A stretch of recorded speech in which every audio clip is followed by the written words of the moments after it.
একদা পৃথিবীতে অন্ধকার ও অজ্ঞতার রাজত্ব চলছিল। তমাসুর নামের এক অসুর মানুষের মন থেকে জ্ঞান, বুদ্ধি ও শিল্পের শক্তি কেড়ে নিয়েছিল। মানুষ ভুলে গেছিল গান ও কবিতা লেখা।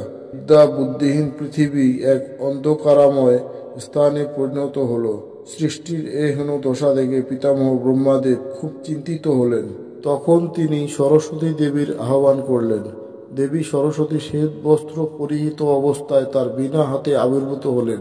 তিনি তখন বীণা বাজাতে শুরু করলেন। তখন পৃথিবীতে আবার জ্ঞানের আলো ছড়িয়ে পড়তে লাগলো। মানুষ নতুন করে কথা বলতে শিখল, কবিরা নতুন কবিতা রচনা করলো, সুরকাররা সঙ্গীত সৃষ্টি করলো এবং পণ্ডিতরা বিদ্যার চর্চা শুরু করলেন। এই জ্ঞানের আলোয় তমসাসুরের শক্তি দুর্বল হয়ে পড়ল এবং শেষ পর্যন্ত সে পরাজিত হলো।